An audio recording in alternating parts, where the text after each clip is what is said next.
So, my first book wasn't great. Okay, I'm willing to admit it.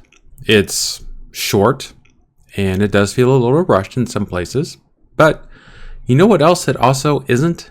It wasn't a complete failure.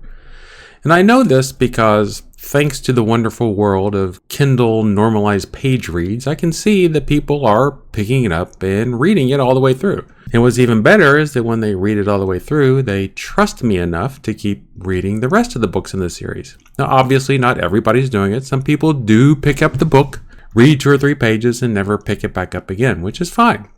Everything I write is not going to be for everybody. Everybody's not a young adult paranormal mystery fan, and that's fine. It was my first book. It was a learning experience. My name, by the way, is Eric Lynn Summers, and I'm the writer of the Hope Elementary series, and Penelope the Strange, and soon The Girl from Beyond the Door, and soon the book called Survivors. These are all books that I wrote, and those are all books that exist only because I was willing to take the first step and write The Lights in the Woods, my book, which is not great.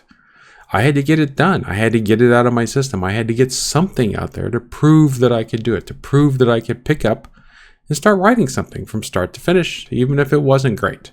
And so, like I said, I'm fine with it. It's not perfect, it's not great, but it's not a failure. It would be easy to sit here and look at the days where it had 0 page reads or 0 sales and just give up and say, oh, I'm not a real writer, I'm not going to do that anymore. But I'm not going to do that because I see in the other books, I see that people are reading the other books from start to finish. I see that some people are reading my other books from start to finish on the same day, which is the best compliment I could ever get. Even if my books don't have very many reviews, and even if some of the reviews aren't that great, the fact that people are reading my books from start to finish, what more could I ask for as a writer? So even though my first book is not great, I know that every book after that is getting better and better, and I can see it every time when I sit down and start writing. I can see how much I've grown as a writer, and I can just think about how wonderful it's going to be to keep growing.